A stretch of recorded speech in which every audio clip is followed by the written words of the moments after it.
Good afternoon, everybody.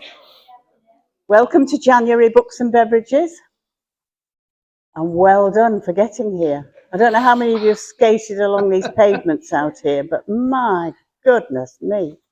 I only came down from the Waitrose car park. Oh, a nightmare. So well done, and thank you for making the effort. It's brilliant. Today we have three authors, as you can see, and they all write very different books.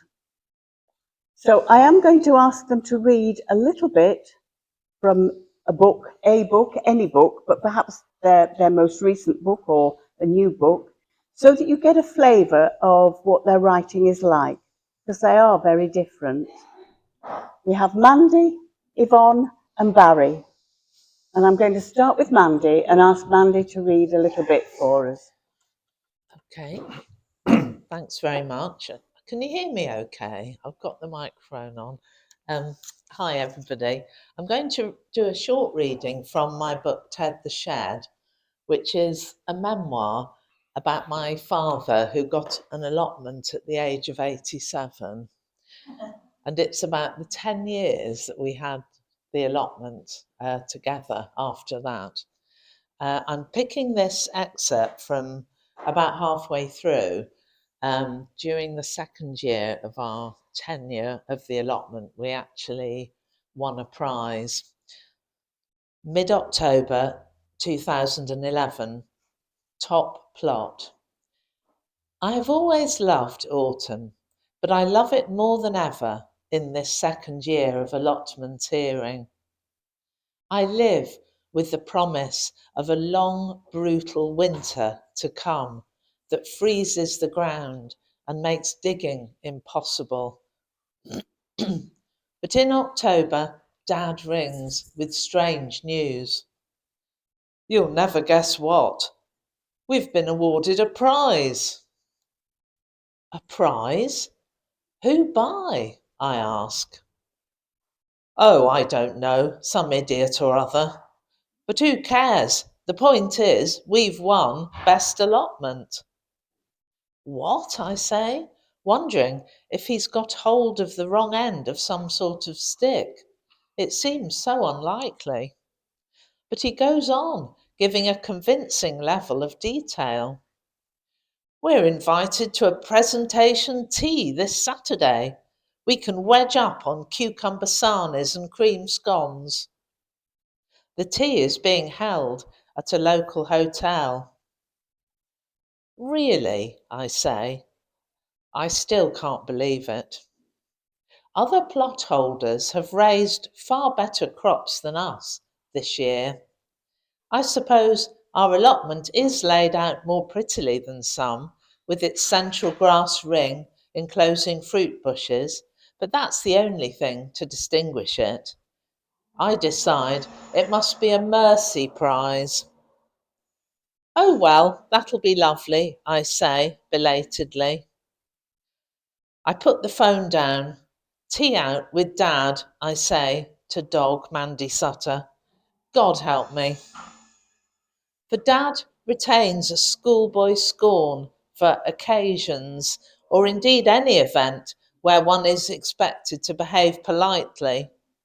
He finds it all ridiculous, and after a few red wines, he has been known to jeer from the back. Once, when Mr. Mandy Sutter and I took him to a local jazz event, he waited for a quiet bit and then shouted, "This isn't jazz, this is a bloody racket." There won't be music at the prize giving, but I imagine there'll be plenty of other things to object to, including speeches, which he loathes. He has also recently jettisoned his £2,000 hearing aid because the batteries are too expensive, 5p each. And he has taken to shouting, "Eh?" when he can't hear. He seems to have given up on his teeth completely. He is therefore no oil painting. This would matter less if he refrained from commenting unkindly on other people's weight, height, nose, ears, teeth or lack of them, and hair or lack of it. in the exceptionally loud voice common to those who refuse to wear hearing aids. I wish, disloyally, that I could take a different family member to the tea, one who has excelled at digging this year and eaten all the produce no one else wanted, like windfall apples, wormy potatoes, and stringy runner beans. But the invitation says dogs aren't allowed. I ring the organisers and ask if we can bring an extra human. If that fails, I'll come, says Mr. Mandy Sutter. But the organisers say no. Never mind, says Mr. MS, too quickly, pleased that his Saturday afternoon session in front of Match of the Day remains unthreatened. He's your dad. Take him. It'll be a lovely trip out. Thank you. Thank you, Mandy. Thank you. Yes, a really good flavour of that one, isn't it? Yes. Yvonne, would you like to read something for us now? So mine is a very different tone. It's from The Night Counsellor, which was released in October. And it's a 1950s Gothic thriller set in a West Yorkshire mental hospital. Oh, sorry. Hi. Okay. I'll sit up. No. Thank you. So I'm going to start from the beginning. Can you hear me now? Is that okay? Sorry, I've not got a very... Is it working? I don't think it is. I couldn't. Hello? Try that one. That one's definitely working. Yeah. Hello? Is There that you go. better? That's Hey. working. Okay. That's better. Right, I'll start again. So it's from The Night Counsellor, which is a 1950s Gothic thriller. A woman was found along a farm track in West Yorkshire. She's mute, naked, and covered in blood. And she's connected to a murder and taken to the nearest mental hospital called the Beaumont, where Jane Galloway, the counsellor, tries to help her find her voice, but alongside with that journey comes lots of troubles. So we'll start with chapter 1. Special effects. 1953, Jane. Do you remember your name? We sit across the table, my last appointment of the day. The room is bare, concrete cast. Dim light cuts through from the narrow opening near to the ceiling, too high for anyone to reach. The smell of bleach lingers over the newly mopped lino that stretches across the surface in one homogeneous sheet, blending seamlessly into the walls. My pen hovers over a folder of notes labelled on the front with Patient A. I take my gaze away from her, careful not to come across as overwhelming, but it does little to encourage her to speak. After more silence, I flip my eyes towards her again and see that she focuses on something invisible on the table. Her hair, long and greying, is braided loosely down her back. Her hands are under the table where I cannot see. I assume that she rests them on her lap. I wonder who braided her hair and study her face where her skin smooths over her delicate pale cheekbones. My name is Jane. I'm your counsellor. I speak in short sentences, making a point to pause in between to let the information sink in. I'm here to help you. Dr. Blythe has invited me to assess you over the following months. I will be spending time alone with you each day for an hour. Since this is only an introduction, I won't be here for that long, but I would like to ask you a few questions, if I may. I wait to see if there is any reaction. There is none. You are in the Beaumont. Do you know why you're here? They like to call the Beaumont a retreat and rehabilitation centre. We all know that it is a mental asylum, renamed just a year ago as a weak effort to extinguish its harrowing reputation. An attendant in a spotless white lab coat at the door tells me that the patient has been here for 2 months and has never spoken once. When they brought her in, She was draped in a large woolen coat belonging to one of the guards. They found her walking along the roadside by a farm near the Beaumont at dawn, wearing nothing, covered in blood, her hands clutching a name on a piece of ripped cotton. I opened the folder and skimmed through the brief diagnosis from the psychiatrist, Dr. Blythe. Patient details: name unknown, date of birth unknown, suspected to be mid-late 20s, gender female, address unknown, date of entry 1st of January 1953, symptoms mutism, waxy flexibility, diagnosis stuporous schizophrenia, treatment 100 millimeters Largactil every 6 hours. There is a photograph of the crease material they found her with. My eyes take it in. A name surrounded by splatters of liquid, more blood. Gina. The name is inscribed, but not with pen. Something rudimentary. A stick? No. Possibly with a nail or the tip of a finger. I placed the photograph of the note in front of her. Do you recognize this note? Did you write it, or was this given to you? Again, nothing.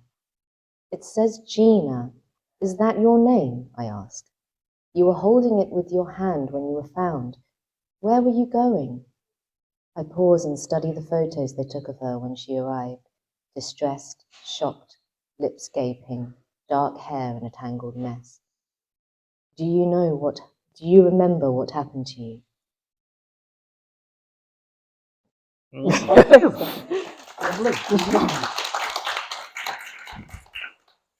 Quite different. So Barry, Different again. give us something different again. Yeah.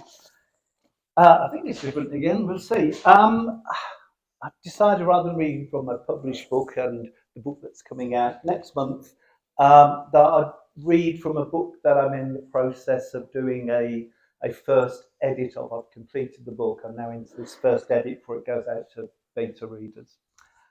And this is just the opening chapter. It was Hammer House of Horror.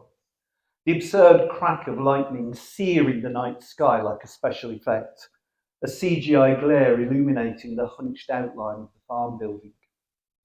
It had rained for hours, a storm of biblical proportion, so the constable on the outer cordon observed was holding up the tape for them to enter. Ducking under, DS Lex Iverson glances up at him, a silhouette shrouded in police-issued cape. From where Lex shuffle crouches his way under the barrier, the officer, soaked through by driving rain, outstretched arm reaching to the heavens, has the unmistakable air of Old Testament prophet. Omens, thinks Lex. Once under the tape, he stands upright, makes his way towards the shadowed outline of the building, eyes scanning the bubbling streams of water that cascade along the rutted track. He moves head down, chin pressing onto chest against the rain whipping into his face. Only some 30 paces from the car, and he's already aware of cold water pooling in his shoes, a situation not helped by his right foot's successive immersion in 2 deep potholes. Jesus! He exclaims to the retreating back of D.I. Zara Fisher on the second time of dunking. Fisher presses ahead, impervious either to the squall or the grumbling of her sergeant. By the time he's shaken the rain from his coat and begun donning the Tyvek overshoes retrieved from the boot of the pool car, he sees Fisher has already changed and has disappeared into the deeper recesses of the building. Hopping on one foot, he tugs on elasticated booties, free arm waving for balance. Overshoes secured, fumbling for his regulation flashlight, he moves off in the direction Fisher's taken. Even inside, the rain had found ingress. The uneven floor ahead of him littered with dark puddles that stretched the length of a lime-washed corridor where he currently trails in Fisher's wake. To either side, the doors of each room droop open. They hang at canted angles, holiday club ushers offering up the tawdry attractions to be found inside. Even in torchlight, the rooms appear hollowed out, unending. Shuddering, he fixes his attention to the end of the corridor, the doorway where 2 soaked council workers, high-vis jackets flapping, struggle with the partly erected tripod of an arc lamp. Pushing past as they continue their wrestling in the jungle of rods, he moves into the room. Fisher is standing stock still in its centre, torch in hand, staring at what at first sight appears to be a length of pale rope pinned to the far wall. Even in the darkness, Lex quickly recognises it for what it is. Hair. Blonde hair. Human hair. Unmistakable. Is that what I think it is? He asks, seeking confirmation but hoping for denial. Without turning, Fisher nods. Human hair. Her torch moves on, scouring the area. Lex hovers in his hand, beam slumping towards the ground, a spotlight for cold, wet feet. He shivers. I don't understand. How? He asks. There's nothing to understand, Fisher shrugs, followed by a loud sniff as her torch beam returns to the rope. We report, we await instructions, she decides. Call it in. He stares at her. Instructions? At present we don't know anything. There's no report of missing persons, no blonde-haired waifs or even stray ones been seen in the area. Not even bold ones. Fisher's torch slides over the rope. Hair's too well looked after to be homeless. So what do we have? We have a kid and some mates sheltering the rain, reporting a rope of what they thought looked like human hair pinned to a wall. We have a constable, the big fella on the tape, coming out and confirming. And we have us, here, now, assessing what we have, awaiting instructions. He shines the beam of his torch on the rope, stands transfixed. I don't get it, Mom. Why wait? Why not do something? We are doing something. We're following procedure. By the book. What more do you want? Lex felt his brow furrowing, wrinkles of flesh number the cold of the rain. This was some way from his expectations of a D.I. Fisher's reputation. He turns to look at the silhouette of his D.I. We look around the buildings, the woods, the paddocks. We try to find her, find whose hair it is. Fisher grunts, a sound that grates on her DS's sensibilities. Blundering around in the dark and the rain, messing up what might be a crime scene. Looking for what? Her? What's left of her? Christ, that's cold. Fisher curls her lip. Do the job long enough and you'll find it shaving off even your tender ways, Iverson. She shrugs. Best save stuff like that for the doorstep knock. Parents, loved ones, the press conferences. She nods, still gazing at the wall and its unnatural party streamer of hair. They expect stuff like that. The press, the media. Pretty much a requirement. Photo of the concerned senior officer, sat at the top table, brass nicely polished. Forrester microphones all primed. Oh, and the soft words. The promise of early results. Justice for our Mandy, or our little Keith, or whoever. It's the soundbite of empty promises. The last hurrah of hope.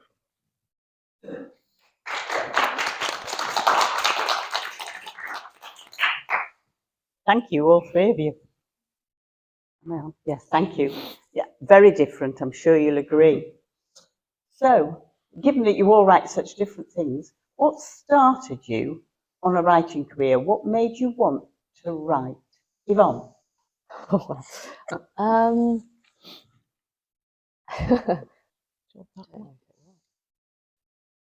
it a go again. Does this work?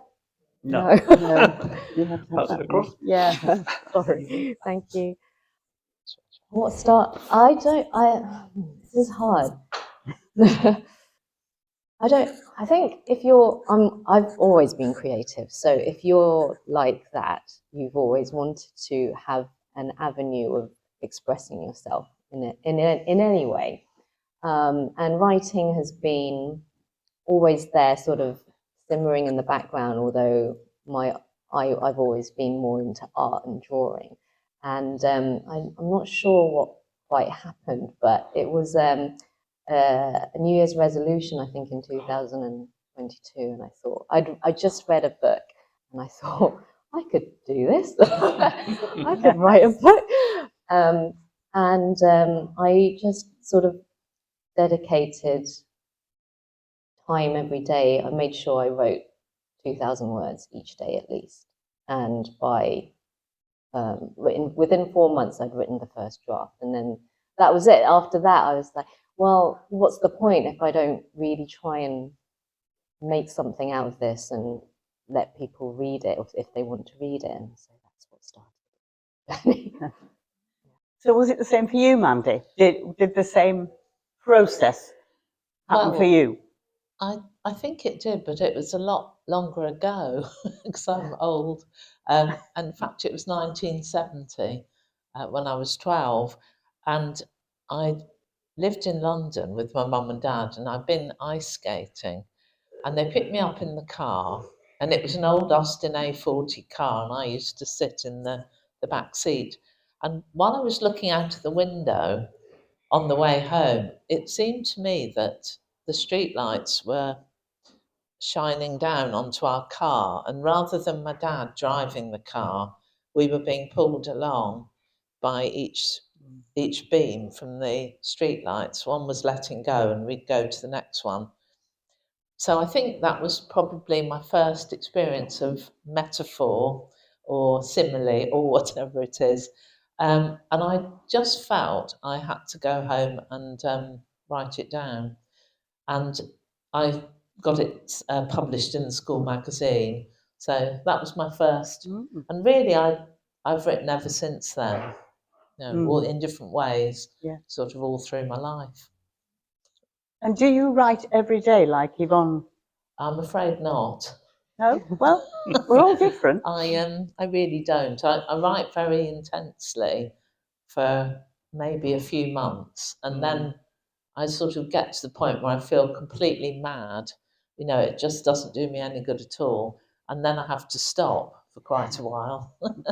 So that's my pattern. Yeah, yeah. Barry, how about you? What started you, and do you? Yeah, similar. Mine's even older.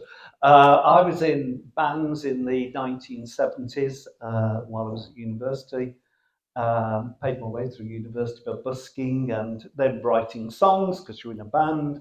And then the band breaks up because you suddenly get marriages and you get mortgages and you get kids. And you then get in that situation where your creative spirit is looking for something. And I don't know how many of you write as well, but I literally have got a drawer like the stereotype of unfinished books that I start, a children's story that I started in the 80s and something else I did in the 90s and all these different things. Until it got to the point where I was writing a book and I thought, finish it. Just bloody finish it. Just stop leaving it with halfway through. And I forced myself to finish it. And once I'd finished one book, it then became used to the next one. See, I can do this. And that's pretty much where it started for me. Mm, mm. And your characters, I've looked just here. You heard you read that, and I've looked at your characters in All Dead Men Lie. I would have thought you were a policeman, but you're not, are you? No. Where do you draw Far these? from it. I was in a band in the 70s. I wanted nothing to do with policemen. So where do you draw your characters from?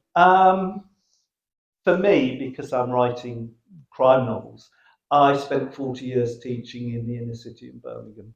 And the thing that amazed me, having dealt with everyone from kids who ended up being convicted murderers through to people who became Hollywood movie stars, the thing that always amazed me, and I think I mentioned on my website, is how many kids don't end up in a life of crime, don't end up in social issues and whatever. And I started to get interested in telling those sort of stories. And All the Dead Men Lie, which is my published book, that came from the fact that in the 80s, I was working in inner city school in Birmingham, and of an evening, we had a lot of interaction with the police because it was sort of community school. They were often in the school. We became very friendly. We had things. But I was living in a mining village in Staffordshire. So over a weekend, or when I was going home, I was surrounded by people in the midst of the miners' strike who were, those who can remember it, the boxes in every shop where you made your donations and all the things that happened. And then I was interacting with the police, who were the very people that were doing all of the monitoring of the pickets. And I just became fascinated. And what I like about my book, having done it, is I've got policeman friends who all say, you're on the side of the bloody miners, aren't you? And all the friends of mine who were miners who say, oh, it's all about being on the side of the police, isn't it? So, yeah, that's where that's come from. Yeah, very well, yes. So what about your characters, Yvonne? Because yours are quite different. Yeah. What's the question? Well, where do you Where do they draw come your from? characters from? Where do they Oh, come gosh. from? Are they, is there any, could you put your finger on who you've written about, or are they all out of your imagination? I know. Right. So the patient kind of just dropped in one day. I don't know how she came to me. And that first scene was the first scene that just, like I just had to write it down. And then after that, then came the research after. I wasn't sure what this was. So, and then, Jane Galloway, she, especially for that time period, she goes against the grain quite a lot. And, women back then were known to, well, they were encouraged to be well-behaved housewives, I think. And this one is definitely not. So I wanted her to be a bit of a powerhouse, really, and give people who do go against the grain a bit more of a voice. Yeah, and there's another character who is a mother-in-law, but definitely not like mine. I promise. Of course not. Yours are different, Mandy, aren't they? Your characters are different, aren't they? Mine are different because they are all real people. Because I'm a serial memoirist, really. So they don't stray very far at all from actual people that I know. I mean, the thing with this, which is about my dad, there are things in here that my dad says and does, and people have said to me, "Oh, I'm sure he never did that."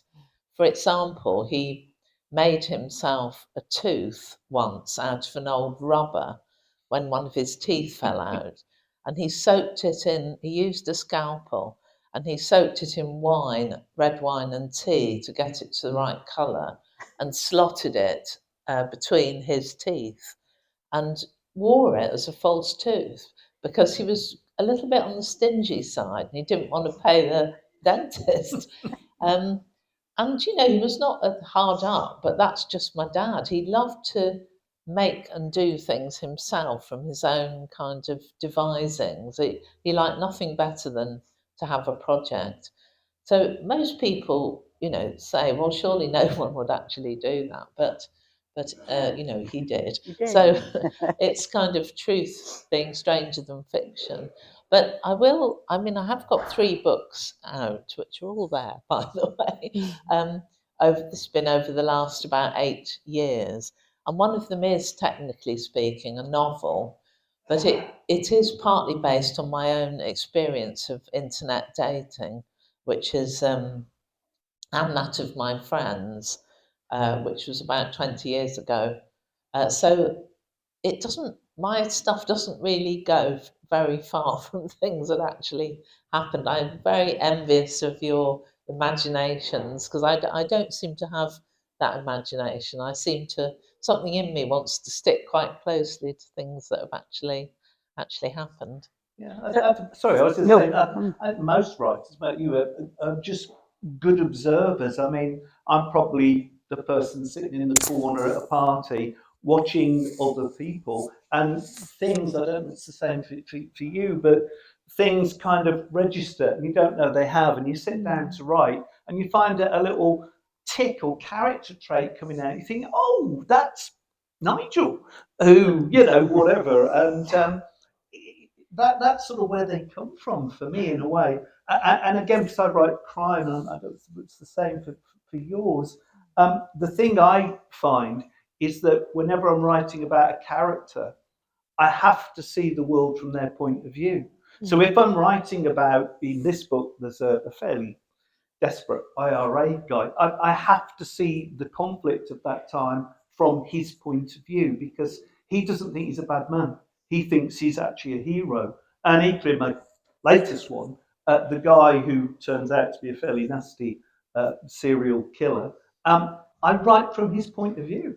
And when I'm writing from his point of view, he sees the world differently to the police and to us that are chasing him. So that's, Yeah, I remember hearing, I can't remember who it was, another writer saying that nobody ever does anything that is out of kilter with their own yeah. view of them. They feel thoroughly justified, even if, you know, to other eyes, they seem to be doing something absolutely terrible and evil. There will be a logic. Yeah, yeah. So that, yeah, I think that's right. Yeah.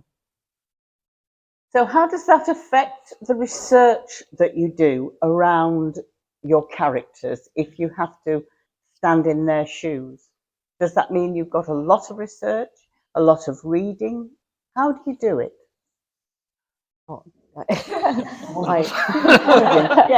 I, I had to do a lot of research because I don't have any experience inside a mental hospital.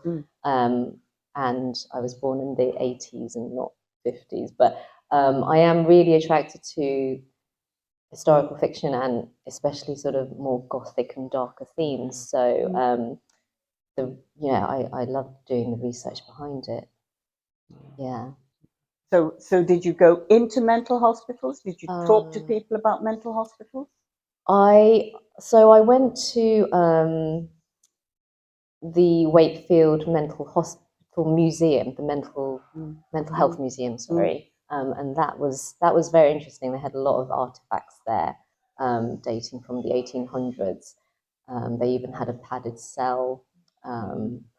Yeah, so there was a lot of information there. I didn't really speak to anyone who worked in the mental hospital in the past, but I spoke to psychiatrists and speech and language therapists, especially because my patient was mute.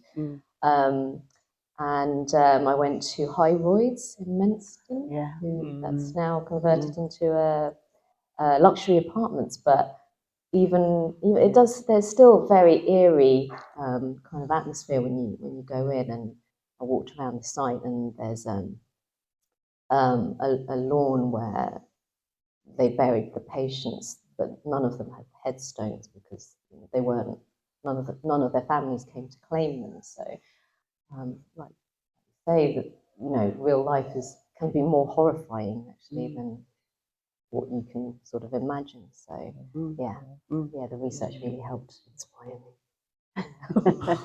Yeah. I mean, it's a difficult one, isn't it? They say write about what you know, but to me that denies the whole imaginative process. All I could write about would be teaching, if that was the case. I think the thing that most of us, is people and how people react. And I think most books are often people who are ordinary people put in extraordinary situations and how they deal with it. But for me, research it's what you don't put in the book that's important. An example, the book I read from, I was developing it last year, and I did a author panel at Boroughbridge, and I was talking about this section I was working on, which is set on Malin Cove. Basically, someone gets thrown off it, as they do in these sorts of things. But I spent ages researching Malin Cove. And I'd done so much research. I knew everything about geographical formation. I knew everything about the area. And in my first draft of it, it was like a Wikipedia entry. And I thought, because I've got this stuff, and I thought I want to show people that I know this. But actually, people don't want that. They just want the sense that it's the iceberg. It's there. It's informing what you do, but you don't have to tell people. But I think you have to do the research, but not to put it in the book. That's my thing. Yeah. And are you, any of you, but yes, Mandy, are you a planner? When you're writing a book, do you know from beginning to end what's going in it? Or does it just grow as you write it? It's like pass the parcel, and if you've got the microphone at the wrong moment. Time to think. Well, when I wrote my novel, I'd never written a book before. I'd just written poems. And I just found it a complete nightmare. It took me 10 years actually to write it, which is only a chick lit novel. But anyway, it was to do with that very thing. It was to do with the planning and the structure, which I had no clue about. So I did go on a few courses, and I went on a course that said, try and write it like a 3-act play. And so that is what I tried to do, and hopefully in the end I managed to do it. But with the more memoir kind of things that I write, I feel I can sort of get away with not having much of a plan, which might not be true, but I've got out of it because I do find it very difficult to structure things. By this one, which is a kind of memoir of my early childhood, which was in Nigeria, but it then goes for 50 years, kind of into the up to almost the present. I did it in the end in a series of short stories, and so that I didn't have to have a structure. So they're just snapshots at different times. And this one is like a diary, so you get away from having to have a structure again. So I'm afraid that's where I'm at. Right. Yeah, I'm also not great at outlining.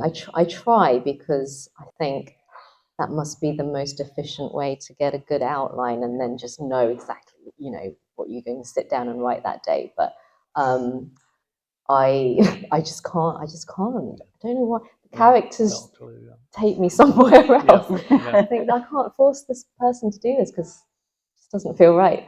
And yeah, so I'm a pantster. Yeah, 100%. 100%. I haven't got a clue. I'd sit down with a vague idea, and I just write and see where it goes. In the current book that I've just finished, I put a character sealed inside this building, and it was on fire, and all these things. It was impossible to get out of, and I felt incredibly pleased with this piece of writing, what I'd done. And then I realised I had to get him out. And I spent days walking and thinking, and I came up with something. And I was so pleased that I then wrote it. But for me, that's how it goes. I write myself into corners and then have to work out how I'm going to get out of it. But I'm also very fortunate, and again, those of you that write and are writers, I'm in a wonderful writing group. It's an online group that's particularly based, a friend of mine runs it in Derby, and he sets really strange writing topics every week. And everyone in the group will go away and write a poem, or they'll do whatever. And I take the theme and I try and write a chapter of my book based around it. And it's incredible how often it works, because it opens me up and I start writing about, what did you think the day was something like a sugar cube, no, a white cube, a build. It's just really odd. And yet I wrote a really good narrative sequence for this book that I'm developing. So I think, again, it's like you say, you sit at that blank paper and then later in the day you look at it and you think, where did that come from? Where's that from? Yeah. And do any of you write every day? You said you write every day, Yvonne, is that right? Is that a good discipline? I think so. When you're into the story, Yeah. you sort of have to really immerse yourself, and you end up almost like even dreaming about the characters. But once it's done, then I need to breathe. Like you need to sort of step away from it and let the story breathe a bit, don't you? Yeah. And then come back to it a few months later. Yeah, very much so. And you all do that. Do you do that, Mandy? Do you have a break? Well, when I said earlier that I don't write every day and that I stop for months at a time, that is true, but I didn't want to do myself down too much because I do other sorts of writing, because I work for an app actually, doing where I narrate bedtime stories, and I write quite a lot for that. Right. I write walks. It all sounds probably a bit strange, but just to help send people off to sleep.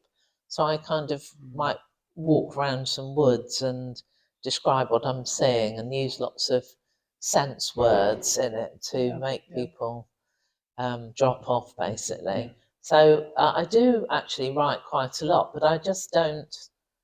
Yeah.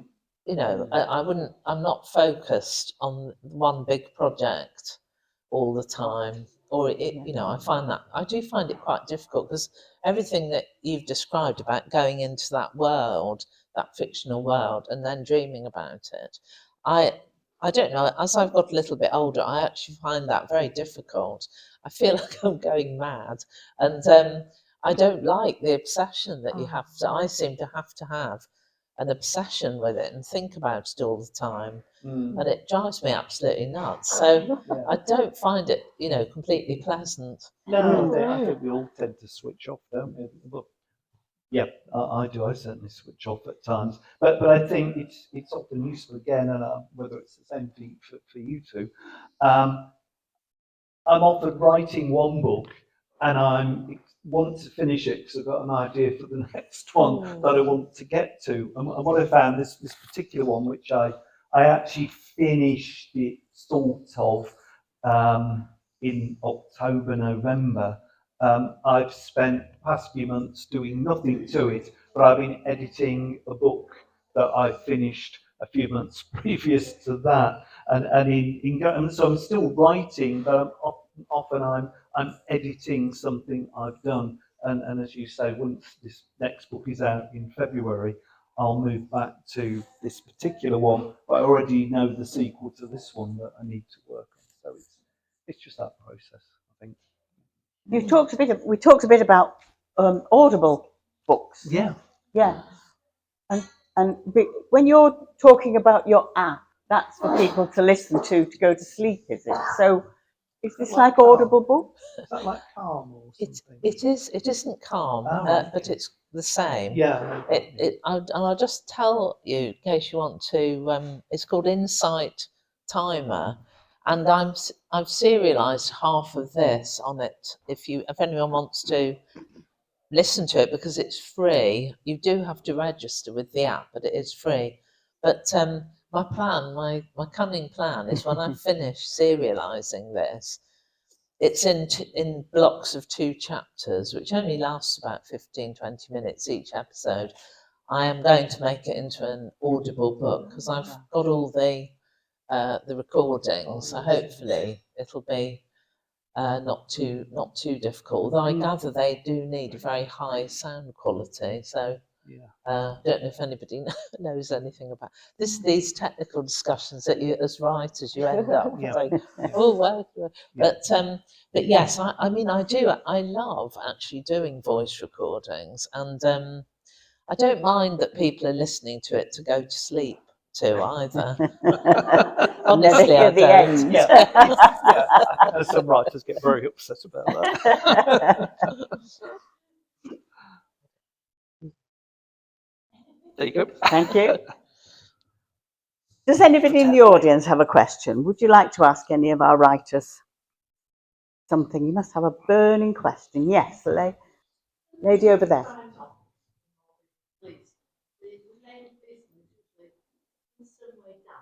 Yeah.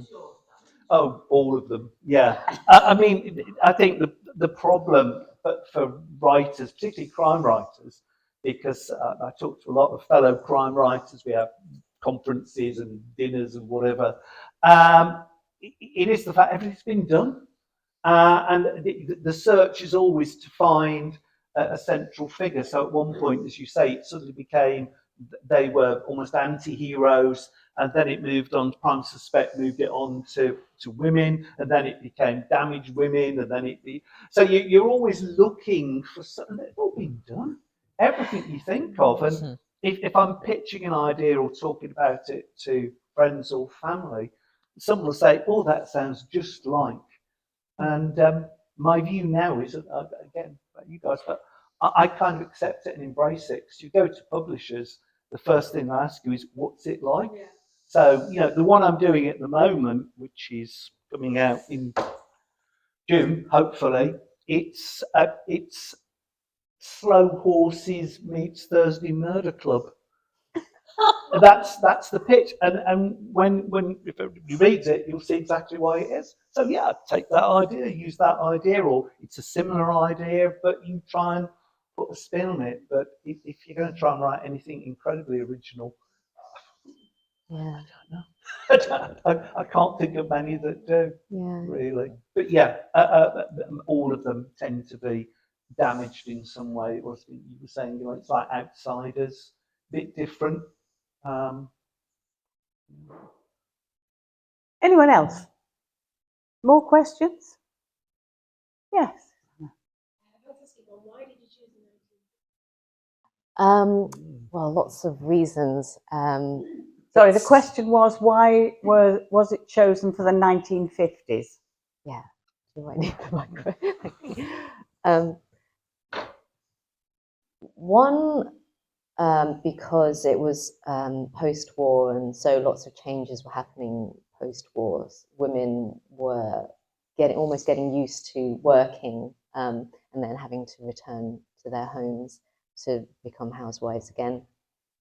And mental health was the NHS, I think, were starting to take the hospitals on, and then wanting to move patients back into society. So there was the cusp of a change there. I just, I wanted to anchor the story in a section of time, and I particularly placed it in 1952 and 3 because I wanted to put the coronation in somehow. And there is a feeling of nostalgia there that I wanted to, really tap into. And I wanted to get the trams in. It's good. There's something, isn't there, about writing about somewhere that's been. I've got a book that isn't published, that's finished, that I wrote ages ago, and it's set in Birmingham, which is where I'm from. And I decided to have a look at it 10 years after I'd finished it.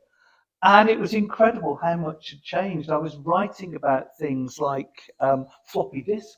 You know, I go, Yes. well, oh, no, I can't do that anymore. Does that work in the plot? And when I go back to Birmingham, if I'm doing something contemporary, it's changed. I had one where they were in a particular police station, and then I went back there and they'd closed it and they moved it somewhere else. So I then rewrote it, set it there, went back, and they'd closed that bit and they'd reopen the other one. So I think having a period where everybody knows, it's a lot easier. Things don't change. The one that's coming out in February is based. It's in World War II, and it's based on a true, as yet still unsolved murder, where police found a woman's skeleton inside a tree, and her body had been imprisoned, entombed inside a tree.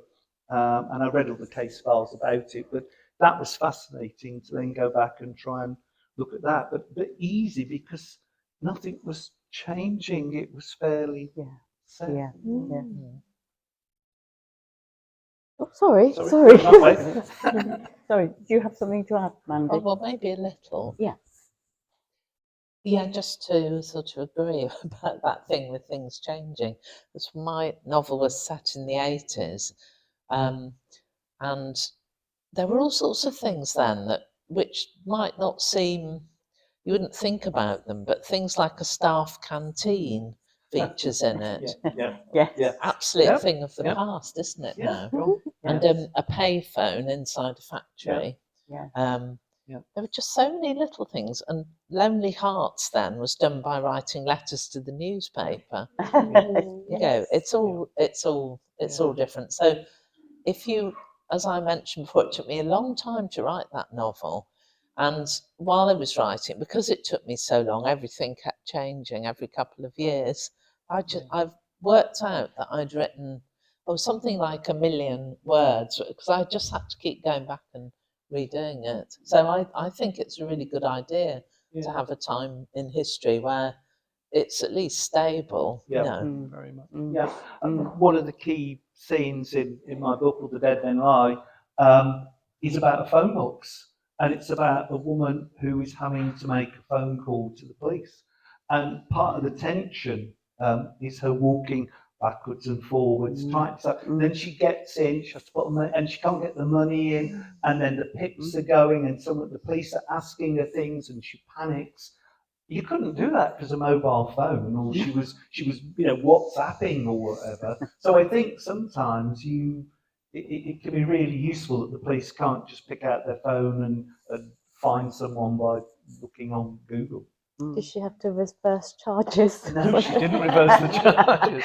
But it was in those days, and there were things where people had to, and part of the tension is she's got to get out the house to not tell her husband what she's doing, whereas now she could just go down the garden and use the phone. So she has to make a reason for going out. And it's about tension. So I think the lady there was going to ask a question earlier, but Sorry? I think the lady here was going to ask a question earlier, but sorry, I thought you put your hand up. Yeah. Yes? Yeah, I thought you did. Sorry. I have a question. Oh, That's amazing. I didn't hand up. I thought I saw you earlier. Sorry. I would really love to know, when you're writing, are there themes that you return to? I've heard writers say that there's something in their soul that they want to say, and I think something like the miners' strike, you would have had a sort of compassion or a feeling about that time that maybe you wanted to put into the book. But I think that often the characters reveal what we really believe about something. So I might ask you about that, all of you. Yes, so do you keep returning to a theme? Well, I can do that one. I'll start Right. off. I'll give you time to think. I sort of already know mine because a writer friend of mine told me what it was once, which was really shocking. But she said, I'm always writing about trying to find home.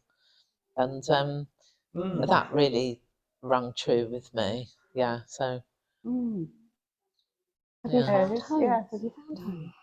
Well, I mean, I think I always thought I had, but she said there's a kind of search going on for somewhere where, but it was news to me, but that's what she said, and I think it's right. Oh, that's amazing. I think my theme is having a woman who doubts herself, but finds the strength in the end. Maybe that is somewhat true to me. Maybe I'm still trying to find my strength. But yeah, I think especially with the current one where I've set it back in time, I think we've suffered quite a lot from being suppressed, and yeah. Good answer. No more needs to be said. It's like a good therapy session. This is actually, you should pay good money for this. For me, I would probably say imposters, people who doubt themselves, imposter syndrome. So in each of my characters, they all believe for one reason or another that they're not the right person to do this thing that they find themselves in the middle of. And they're somewhat outsiders, but they find, as the book goes on, they find the thing in themselves that enables them to do the right thing to do. So the book I mentioned before, which is based on the true story, it's I couldn't use the names of the real policemen involved, so I created a character who sort of conflates them all into one. And he's a veteran of the Spanish Civil War, and he can't take active duty in World War II because of the shrapnel injury. But it's an injury that no one can see. But when he moves, it can paralyse him. So wherever he goes, people look at him like, why aren't you fighting? My son, my Jack, they're all fighting. And what he finds is one of the theories of this body that was found in the tree was that she was a traveller, which in those days would be called a gypsy. And at one point, no one cares, and I've read no one cared about her because we're in the middle of a war and thousands of people are dying every day. And these are people that aren't even interested in being in our society, so why should we bother?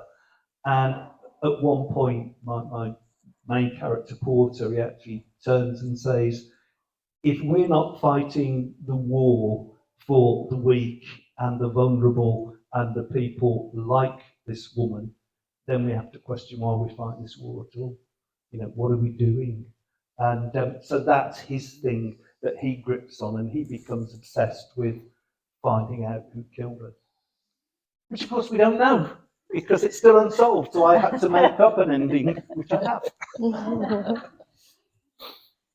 Thank you. I see that we're about to run out of time. So thank you very much from me for coming and doing this today. And can we please thank them in the usual way?